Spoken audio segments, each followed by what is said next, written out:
غيرها من القضايا الإقليمية اللي تجعل مسألة القدس أصبحت مسألة ثانوية بينما كانت من قبل المسألة الرئيسية في المنطقة كلها. يعني مين خلينا نشوف يا جماعة. بصوا، أنا شفنا حد بعت لي التويتة دي لهشام شفيق ابن أخو أحمد شفيق. أنا بقول لكم حد بعتها لي.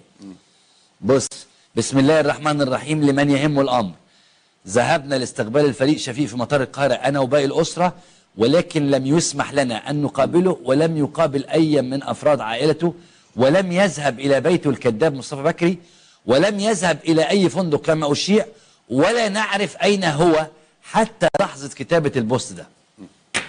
صحيح. يا جماعة ده الحساب بتاع واحد اسمه هشام شفيق ابن أخو أحمد شفيق، والصورة تجمعه هو وأحمد شفيق سوا.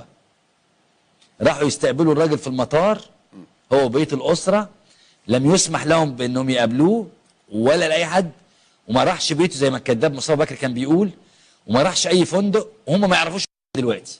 بعض المواقع الإخبارية برضو أوردت أن أخت أحمد شفيق انتظرته في المطار وحاولت بكل السبل أنها تراه تطمئن عليه، ولم يتم أيضا أنها يعني إجابها في هذا الأمر، وتم عزله تماما عن الناس، وما نعرفش بالفعل حتى الآن أحمد شفيق أين مقر إقامته، هل في فندق، هل في يعني أنت مصدق الحاجات دي؟